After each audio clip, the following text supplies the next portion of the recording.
26 tetor. Ilaçi për misionarin. Për Perëndin, gjithçka është e mundur. Marku 10:27. Hiri sovran është burimi i jetës për hedonistin e krishter, sepse më tepër se gjithçka ai do përjetimin e hirit sovran të Perëndis, që e mbush atë dhe që tepron për të mirën e të tjerëve.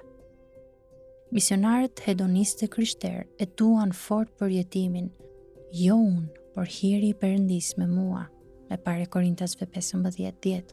Ata prehen në të vërtetën që fryti i mundit të tyre misionar është krejtësisht nga Perëndia. E pare Korintasve 3:7, Romakëve 11:36. Ata ndjejnë vetëm gazëllim kur mjeshtri u thot: pa mua nuk mund të bëni asgjë. Gjoni 15:5. Ata hidhen si qengja për të vërtetën që Perëndia e ka hequr peshën e pamundur të krijimit të ri nga supet e tyre dhe e ka vendosur mbi supet e tij.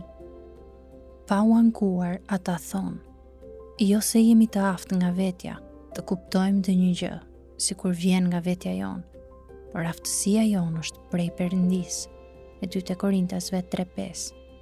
Kur ata kthehen në shtëpi për një pushim, asgjë nuk u jep më tepër gëzim se sa tu thon kishave, sepse nuk do të guxoj të flas për ndonjë nga ato gjëra të cilat Krishti nuk i bëri nëpërmjet meje, për t'i sjellë në bindje kombet.